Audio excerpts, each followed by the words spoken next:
Shabbat Agadol, Shalom ou Mevorach. Erev Shabbat Agadol, Shalom ou Mevorach. Cette appellation de ce Shabbat si particulier que nous allons vivre, Bezrat Hashem, suscite deux interrogations. La première, c'est que on n'a pas l'habitude de fixer les événements historiques en fonction du jour de la semaine durant laquelle ils se sont déroulés, mais durant la date dans le calendrier durant lequel ils sont déroulés. Pessah, c'est le 15 Nissan, on ne fait pas un jeudi, ainsi que tous les autres événements. Shabbat Agadol, on célèbre un événement qui s'est déroulé le 10 Nissan, et cet événement a été fixé au jour de la semaine, en fonction du jour de la semaine durant lequel ils se sont déroulés. Et c'est particulier. On sait, comme le Tour nous le dit dans Siman Tavlamed, le Tour nous enseigne ce qui s'est passé donc ce Shabbat qui précédait la sortie d'Égypte. Akadosh Baruch Hu a demandé au Ham Israël de prendre un agneau qui était le symbole de la divinité égyptienne, de l'attacher à leur lit, etc. Et le Ham Israël disait qu'aux Égyptiens, nous allons l'égorger, car nous allons nous débarrasser de votre divinité pour mériter la Géoula. Alors ça s'est passé, Mikro Mibéasor. On a pris cet agneau le 10 Nissan. Donc, logiquement, conformément aux habitudes des événements juifs, on aurait dû fixer cet événement en fonction de la date durant laquelle il s'est passé, le 10 Nissan, plutôt que le Shabbat précédent la sortie d'Égypte durant laquelle il s'est passé. Donc, pourquoi on l'appelle le Shabbat Agadol, cet événement, et célébrer le Shabbat précédant la sortie d'Égypte et non la date dans le calendrier où il s'est déroulé. Aussi, que signifie Agadol? Pourquoi il s'appelle le grand Shabbat? Le Tour nous explique que la raison en est parce qu'il s'est produit un miracle exceptionnel, un grand miracle. Mais la question que je soulèverai, à mon humble avis, est que si c'est ainsi, on aurait dû l'appeler Shabbat Hanes. Agadol vient de l'adjectif du Nes. Il s'est passé quelque chose de miraculeux, un grand miracle. Il aurait plutôt fallu l'appeler Shabbat Hanes et au dépend donc du grand miracle, mais dire d'abord que c'était un miracle. Pourquoi on l'appelle Shabbat Hagadol? Si c'est parce qu'il s'est passé un grand miracle, alors on aurait dû plutôt dû mettre en relief le miracle que sa grandeur. D'abord, sachons de quoi il s'agit. Alors, deux petites questions suscitent cette appellation de Shabbat Hagadol. La première, pourquoi cet événement est fixé en fonction du jour de la semaine durant lequel il s'est déroulé? Et deuxièmement, pourquoi on l'appelle Hagadol en raison du grand miracle? Appelons-le le Shabbat miraculeux plutôt que le grand Shabbat. Dernière petite remarque, mes chers amis, on retrouve dans la Haftara de cette semaine une phrase très célèbre. Hine anochi sholeach lachem et Elia navi lifnei bo yom Hashem hagadol ve'anora veheshiv levavot al banim velev banim al avotam. Veheshiv levavot al banim. Heshiv, donc Eliyahu Navi saura recréer le lien, la connexion, la cohérence entre le cœur des pères et celui des enfants. Ce sera l'une des grandes vocations de Eliyahu Navi. C'est l'Haftara de cette semaine, et Shabbat, qui vient du mot aussi, Veheshiv, le même racine, forcément, c'est que le Shabbat, durant lequel on lit cette phrase de Veheshiv levavot al banim, ça signifie que l'un des thèmes principaux de ce Shabbat, c'est Veheshiv levavot al banim. C'est finalement rallier le cœur des enfants à celui des parents et celui des pères à celui des enfants. Alors voyons un petit peu comment ce Shabbat Agadol nous invite à nous rallier à nos pères. Que signifie se rallier à ses parents et que signifie rallier le cœur aussi des pères envers les enfants. Voilà donc trois petites remarques qui, je l'espère, Bezrat Hashem, en 5 minutes, on essaiera de tirer un petit enseignement. Alors, je vous propose une autre interprétation de Shabbat Agadol. Certes, l'événement est celui décrit dans le Tour que l'on a évoqué, mais Shabbat Agadol ne signifie pas simplement le grand Shabbat, et je l'ai vu dans le Sfat Emet, dans le Magalé Amukot, ils disent que Shabbat Agadol signifie le Shabbat du grand. Pas simplement le grand Shabbat, mais le Shabbat du grand. De quel grand il s'agit? En fait, quand on ouvre un petit peu le Tanakh, on se rend compte qu'il y a un seul homme dans tout le Tanakh qui s'appelle le grand homme. Il y a un seul homme qui a mérité cette prestigieuse appellation, c'est Avraham Avinu. Dans Yehoshua, Perek Tetzain, on nous dit d'Avraham Avinu, Ha'adam Hagadol Ba'anakim. Avraham Avinu est le grand homme par excellence. Le grand homme, l'homme géant. Adam Hagadol Ba'anakim. Donc, nous dit le Begalé Amukot et le Sfatemet que le Shabbat Hagadol ne signifie pas simplement le grand Shabbat, mais le Shabbat du grand, le Shabbat de Avraham Avinu. Et on revient à Avraham Avinu encore dans le Shabbat précédent la sortie d'Égypte. On en a déjà parlé d'Avraham Avinu, Pessah, Keneged Avraham, mais même donc le Shabbat précédent évoque Avraham Avinu. Mais il évoque une facette d'Avraham Avinu qui lui a fait mériter cette appellation d'homme grand. Personne d'autre dans le Tanakh n'a mérité cette appellation à Adam Hagadol. Seul Avraham Avinu a mérité cette appellation de Adam Hagadol. Et le Shabbat Hagadol vient mettre en relief la qualité d'Avraham Avinu qui lui a fait mériter cette prestigieuse appellation de Adam Hagadol. Alors, quelle est cette qualité d'Avraham Avinu dont notre Shabbat se fait le thème? Voyons. Étudions très rapidement l'étymologie du mot Gadol. Que signifie Gadol? Grand. Quoi? Grand de taille, grand quoi? Nos maîtres nous expliquent que Gadol signifie constant. Un homme grand est un homme constant. L'étymologie du mot Gadol évoque Gdotanar. Gdotanar, c'est le lit d'un fleuve. La continuité, la constance, c'est ce qui fait un homme grand. Contrairement à Katan, l'étymologie du mot Katan, Katan signifie Katua, Keta. Même en hébreu moderne, Keta, c'est un morceau. Le petit est fragmentaire, le grand est constant. C'est ce qui fait toute la qualité d'un grand homme. Un grand homme, c'est sa constance, c'est sa capacité finalement à être ce qu'il est. Il est, donc il est constamment. Lorsqu'on n'est pas, alors on est occasionnellement. Être profondément, on est toujours ce que l'on est. Lorsqu'on est quelque chose de façon très temporaire et occasionnelle, c'est qu'on ne l'est pas vraiment. On se hisse à un niveau qui n'est pas le nôtre. La gadlout, la constance, est le reflet de l'être. Et le katan peut être ponctuellement, de façon fragmentaire. Forcément, il n'est pas. Ça, c'est donc l'idée de Gadol et Katan. L'idée de Gadol, c'est cette capacité à être constant. L'idée de Katan, c'est ne pas suffisamment être et être donc aspiré peut-être, mais ne pas être. Avraham Avinu, c'était Adam Gadol. Parce que lorsqu'on est quelque chose profondément, on l'est. Alors, quelles que soient les circonstances que l'on va affronter, on va toujours savoir ramer à contre-courant, relever des défis, même si ça ne s'inscrit pas dans l'air du temps.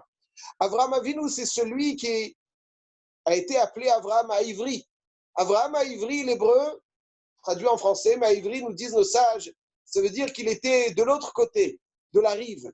Il était sur une rive alors que tous les autres étaient sur une autre rive. C'est celui qui a su ramer à contre-courant parce qu'il était un ma'amin, parce qu'il était fidèle à ses convictions. Il a su ne pas subir le contexte, son contexte ou l'air du temps. Il a été, et donc, même contrairement aux convictions de son époque. Ça, c'est Avraham Avinu à Adam Agadol. Et c'est pour ça qu'on dit d'Avraham Avinu à Avraham Zaken Ba Bayamim. Avraham Avinu prenait de l'âge. Ba Bayamim, ça veut dire qu'il se rendait chez Akadosh Baruch Hu avec tous ses jours. Lorsqu'un homme est fragmentaire, alors forcément, il y a des jours qu'il perd. Parce que lorsqu'on est fragmentaire, notre capacité d'avoir un comportement quelconque dépend du contexte, des circonstances favorables. Donc, pas tout le jour on a des circonstances favorables. Il y a des moments dans la vie où les circonstances, malheureusement, sont moins favorables. Mais Avraham Avinu, lui, était Baba Yamim, ça veut dire il se rendait chez Hachem accompagné de tous ses jours. Un homme va vivre 120 ans, Ezrat Hachem, et la question, elle est, il se rendra chez Akadosh Baruch Hu avec quel nombre de jours? Des fois, quelqu'un pourrait être accompagné d'une semaine, voire 1 an, 2 ans, 10 ans, et le reste lui dira Akadosh Baruch Hu. Lorsqu'un homme est, il continue d'être donc indépendamment du contexte, et il se rend à 120 ans avec tous ses jours. Bas, il se rendait chez Hachem, il se dirigeait vers Hachem avec tous ses jours. Ça, c'est la grandeur d'Avraham Avinu. C'est pour ça qu'il a mérité cette appellation de Gadol, parce qu'il était. Et il était donc même à contre-courant. Nos ancêtres en Égypte, pour mériter la Géoula, se devaient de se rattacher aux qualités que les Avot avaient enfouies en nous. La qualité du Shabbat précédant la sortie d'Égypte qui allait déclencher la Géoula, c'était justement, pour nos ancêtres, se rallier à cette force d'Avraham Avinu, à cette capacité à ramer à contre-courant, donc quelque part toucher le devenir profondément et être constant dans ce devenir. Lorsque Akadosh Baruch Hu demande au Ham Israël de prendre ses agneaux alors que l'adoration des Égyptiens était ces agneaux, finalement abattre c'est ce que les Égyptiens adoraient et aller contre l'ère du temps, contre les valeurs et l'idéologie de leur époque pour être juif, indépendamment de l'idéologie goy, indépendamment des pratiques goy, des idéologies goy, être ce que l'on doit être profondément, constamment, c'est ce qu'on a demandé, de ressembler quelque part à Avraham Avinu. Et c'est ça finalement qui a permis au Ham Israël de mériter cette Géoula, de mériter cette libération. Nous dit le Sfat Emet au sujet du pasouk de Nehemia que l'on dit chaque matin avant Aziashir Moshe. Tu as vu, donc, on dit à Hachem avant Aziashir Moshe, tu as vu la pauvreté de nos ancêtres, de nos pères. Mais dit le Sfat Emet à chaque fois que dans le Tanakh on parle de Av, nous dit la Gemara En Korin le Avot et la Lishlosha. Seuls 3 méritent l'appellation de Av.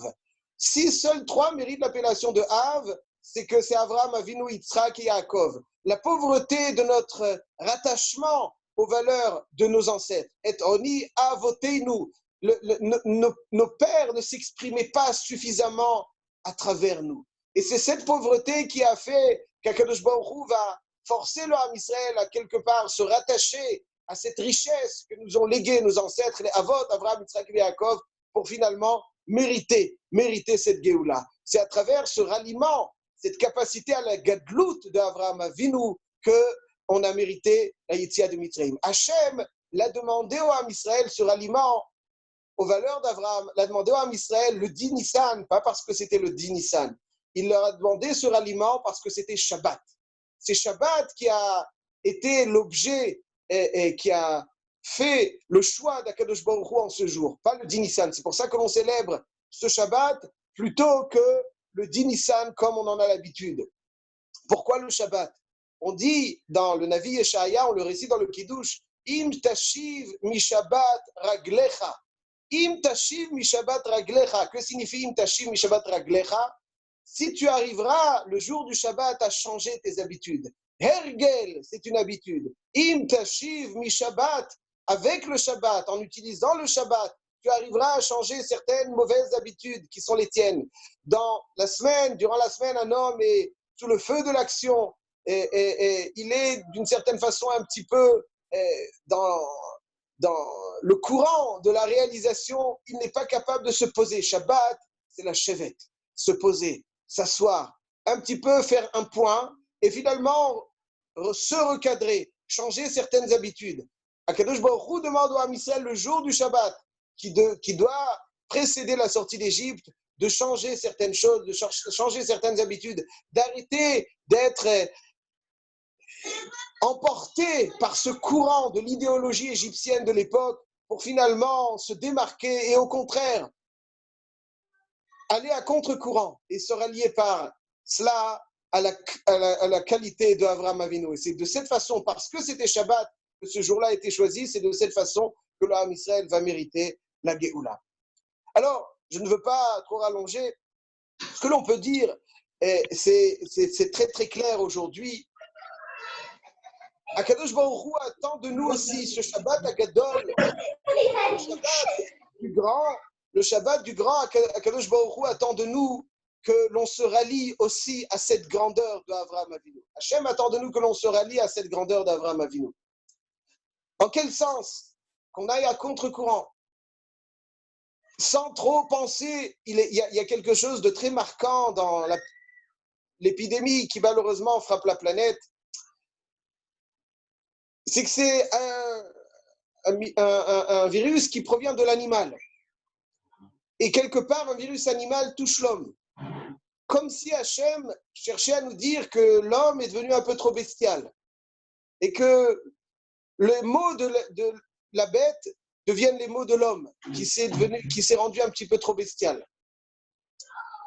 Hachem attend du Ham Israël qu'ils soient des hommes angéliques.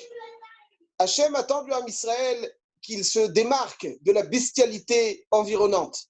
Ce qui intéresse le Goy aujourd'hui, c'est les confrontations, c'est la nourriture, d'autres choses, exactement ce qui intéresse les animaux, la bagarre, les confrontations sous toutes leurs formes. Sous toutes leurs formes, l'homme a besoin de se confronter, qu'il y ait un gagnant, un perdant. Ça fait partie intégrante de sa façon d'être. C'est un instinct animal. L'homme, malheureusement, l'un des messages que l'on peut entendre ici, c'est qu'Hachem est quelque part déçu. Il est déçu parce que l'homme est devenu un peu trop bestial. Il s'est versé dans une consommation effrénée. Autant qu'un animal peut consommer, il consomme. Un homme, avec son intelligence, au lieu de l'utiliser correctement, il a cette fièvre de la consommation. Il consomme davantage que l'animal parce qu'il est plus intelligent que l'animal. Donc son intelligence est devenue au service de cette bestialité. Un homme peut être bestial. Hachem attend de nous, donc lorsqu'un homme devient bestial, alors ce qui frappe l'animal peut frapper l'homme. Alors allez-nous. Akadosh Baruch Hu attend du Ham Israël. De qui peut attendre quoi que ce soit? De qui peut attendre quoi que ce soit? Ce que nous devons entendre, c'est qu'Hachem attend de nous que nous nous élevons de cette animalité ambiante pour devenir le peuple Elohim. Mamlechet Kohanim ve Goy Kadosh.